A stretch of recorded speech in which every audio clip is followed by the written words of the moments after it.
कि हम series mathematics पे हम सीरीज़ बना रहे हैं और इस सीरीज़ का ये छठा लेक्चर है और ये वेरी वेरी इम्पोर्टेंट लेक्चर है। इसमें हम सॉल्व करेंगे एग्जाम्पल नंबर 3 और ये एग्जाम्पल नंबर 3 में हमारे पास टॉपिक क्या है। मेरे पास एक नंबर गिवन है जो कि एक नॉन टर्मिनेटिंग नंबर है, यानी कि पॉइंट्स के बाद इनफाइनाइट नंबर हमारे पास आ रहे हैं। हमने प्रूफ करना है कि ये नंबर रैशनल है। हमने डेफिनेशन में पढ़ा था और मैंने बोला भी था कि ये नंबर्स, इनको हम रैशनल नंबर जो है वो कहते हैं और मैंने बोला था हम प्रूफ करेंगे ये किस तरह पी ओवर क्यू की फॉर्म में लिखे जा सकते हैं। तो अच्छा, आज हम इसे प्रूफ करते हैं। तो पहला आपके पास क्वेश्चन है 0.5555 and so on. Example number 3 और ये पेज नंबर भी मैं लिख देता हूँ। ये पेज नंबर 5 पे है, पेज नंबर 5। अच्छा, उसने क्वेश्चन कुछ ऐसे लिखा है 0.5 और ऊपर एक ऐसे बार डाल दिया। हम इसको ऐसे भी लिख सकते हैं 0 पॉइंट, ये 5 जो है इसका, ये इस लाइन का मतलब ये है कि ये 5 जो है ये इनफाइनाइटली जो ये रिपीट हो रहा है। 5 जितनी दफ़ा मर्जी लिख दे, 4 दफ़ा, 5 दफ़ा, 10 दफ़ा। तो आप इसे प्रूफ करना चाहते हैं कि ये नंबर ओवर की फॉर्म में लिखा जाएगा, पी ओवर क्यू की फॉर्म में लिखा जाएगा। कैसे करेंगे? बड़े आसान से स्टेप्स हैं। सो स्टेप नंबर 1, आपने ये करना है कि आपने इसे कोई नाम दे देना है। मान ले मैं इसे x कह देता हूँ। 5 5 5 5 एंड सो ऑन। आप x के इक्वल कह दें, y कह दें, z कह दें, p कह दें, जिसके भी इक्वल आप इसे रखना चाहते हैं। मैं इसको सॉल्व करने के लिए बेसिकली इसे कोई ना कोई नाम देना ज़रूरी है, क्योंकि हमने खुद से नाम रखा है। मैं इसे x कह रहा हूँ, हो सकता है कोई इसे y भी कहना चाहे, कोई z भी। तो जब हम अपनी मर्ज़ी से नाम रखते हैं तो हम कहते हैं कि मैंने लेट किया है, कि मैं x कहना चाह रहा हूँ। लेट का मतलब ये है, आपकी मर्ज़ी, आप y के इक्वल भी लेट कर सकते हैं या z के इक्वल भी कर सकते हैं, उससे कोई फ़र्क नहीं पड़ेगा। अगला स्टेप आपने ये देखना है कि कितने नंबर रिपीट हो रहे हैं, यानी कि उन 5, एक सिर्फ 5 है जो बार बार आ रहा है। तो एक नंबर ऐसा है जो इनफाइनाइटली हमारे पास रिपीटिशन में आ रहा है। तो अगर एक नंबर है सिर्फ, तो आपने दोनों तरफ मल्टीप्लाई कर देना है 10 के साथ। इस तरफ मल्टीप्लाई करेंगे 10 से तो आ जाएगा 10x। इस तरफ मल्टीप्लाई करेंगे 10 से 5 5 5 5 मल्टीप्लाई बाय, बल्कि ये डॉट्स नहीं डाले, मल्टीप्लाई बाय 10 इधर भी। ये आप कैलकुलेटर से बेशक कर लो, बेटर है कैलकुलेटर से ही कर लें। तो 10 को इस नंबर से मल्टीप्लाई करेंगे। अब आपको कि मैं ये नंबर कैसे लिखूंगा कैलकुलेटर पे, तो कैलकुलेटर पे सिर्फ आप 0.5555 ही लिख दें, 4 दफ़ा बस लिख दें। ये नहीं आप डालोगे कैलकुलेटर पे तो डेफिनेटली आप लिख भी नहीं सकते। तो ये 0.5555 लिख के बस उसे 10 से मल्टीप्लाई कर दो, मल्टीप्लाई बाय 10, तो आपके पास आंसर आ जाएगा 5.555। अगर 3 5 आ जाते हैं, आप 4 लिख देते हैं एंड सो ऑन, या 5 लिख देते हैं पॉइंट के बाद, तो उससे कोई फ़र्क नहीं पड़ेगा, क्योंकि ये मेरे पास 4 5 10 एंड सो ऑन है। 100 दफ़ा भी लिख सकते हैं, 200 दफ़ा भी लिख सकते हैं। तो जितना आप कंफर्टेबल है, आप उतने दफ़ा पॉइंट के बाद उतने डिजिट्स लिख लो, ठीक है। अब आपने ये करना है कि आपने 10x में से x को माइनस कर देना है। 10x में से x माइनस करेंगे तो बाकी बचेगा 9x। बेशक लिख लो एक दफ़ा कि इसमें से मैंने इसे माइनस किया, 10x minus x equal to, इसमें से आप इसे माइनस करना चाह रहे हो तो पहले इसकी वैल्यू लिखो 5.5555 एंड सो ऑन, माइनस फिर x की वैल्यू लिखो 0.5555 एंड सो ऑन।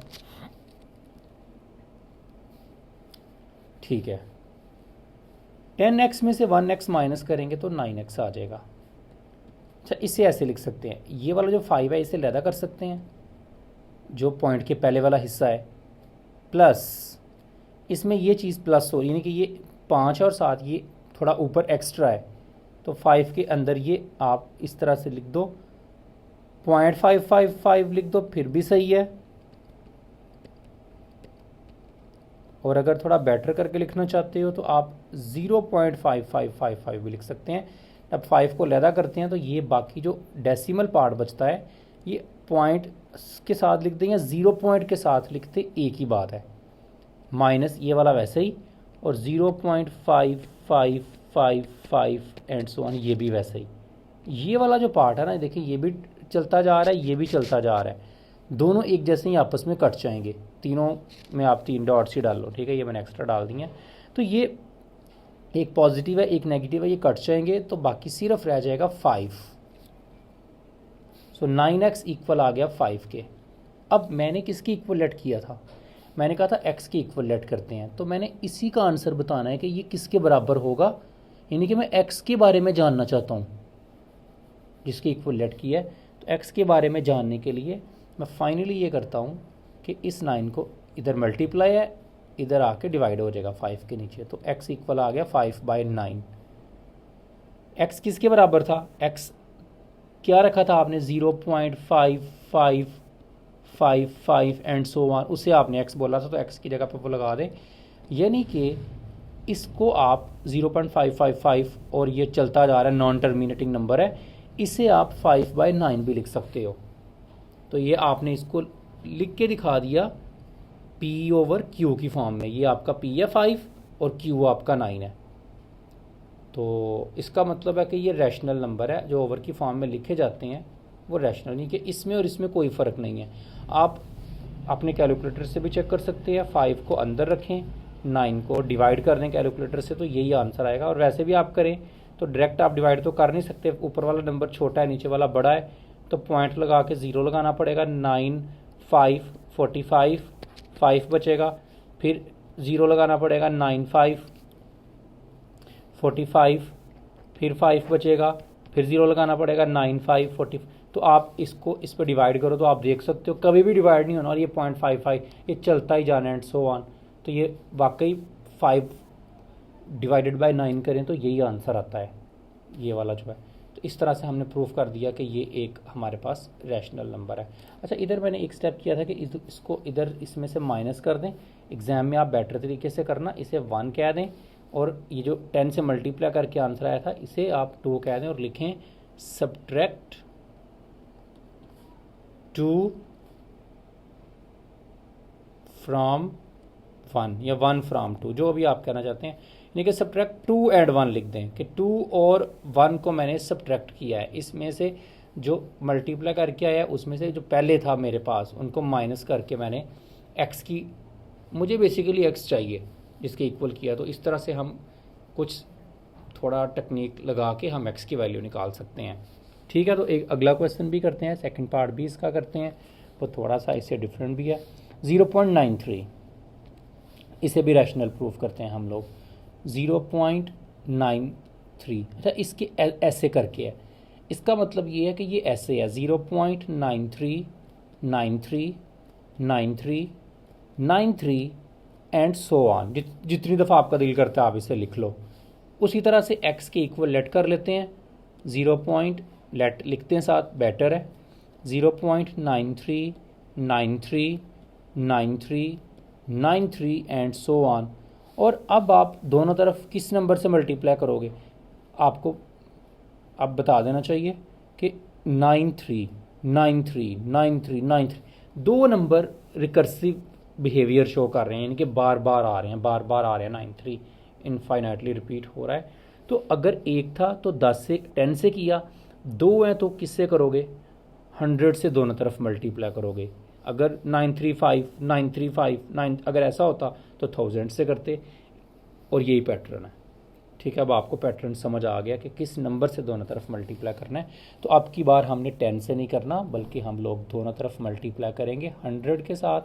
इसे मैं डायरेक्टली लिख रहा हूँ, 100 से मल्टीप्लाई करोगे अगर इसको, तो कैलकुलेटर से आप कर लेना। कैलकुलेटर आपको आंसर देगा 93.939393 एंड सो ऑन। बिल्कुल इसे 2 कह दें, जो लेट किया था x के इक्वल जो था आपके पास, ये इसे आप 1 कह दें। इसे मैं बेसिकली कहना चाहता हूँ, मैंने ये स्टेप आप अगले में करना ना, 100 से मल्टीप्लाई करने वाला। ठीक है, इधर लिख के तो माइनस करें 100x में से x माइनस करेंगे तो बाकी बचेगा 99x, और इसमें से इसको माइनस करना है, इस साइड वाली को इसमें से किया तो इस वाली साइड को इसमें से। सो 93.939393 and so on minus 0.93939393 and so on. तो अब आपको समझ आ जानी चाहिए कि मैंने 93 को लैदा कर लेना है प्लस, और डेसिमल पार्ट 0.93 लिख लेंगे, 93 and so on minus 0.93939393 and so on. तो ये इससे कट जाएगा। आप सोचोगे इधर 4 दफ़ा लिखा, इधर 3, तो मैंने बताया कोई फ़र्क नहीं पड़ता एंड सो ऑन। ठीक है, ये माइनस है, तो पॉइंट के बाद जितनी दफ़ा मर्जी लिखो, ये इनफाइनाइट रिपीट हो रहा है। जितनी दफ़ा आपको बेटर लगता है, 4 दफ़ा या 3 दफ़ा या 6 दफ़ा या 10 दफ़ा, तो बेटर है 3 दफ़ा लिख लें या 4 दफ़ा, तो ठीक है। तो ये आपस में कट जाएंगे। ये ना सोचते रहो कि इधर 4 दफ़ा लिखा हुआ है, इधर 6 दफ़ा है, तो ये कट नहीं सकते। ये डॉट्स 3 शो कर रहे हैं कि ये इनफाइनाइटली है। तो 99x इक्वल आ गया 93 के, तो इधर से x की वैल्यू आ जाएगी, ये 99 इधर आके डिवाइड हो जाएगा। सो 93/99 ये आपके पास आंसर है। अगर आप 93 को 99 पर डिवाइड करोगे तो आपका पूरा कभी डिवाइड नहीं होगा, 0.93939393 एंड सो ऑन, ये लंबा चौड़ा आंसर आपके पास आ जाएगा।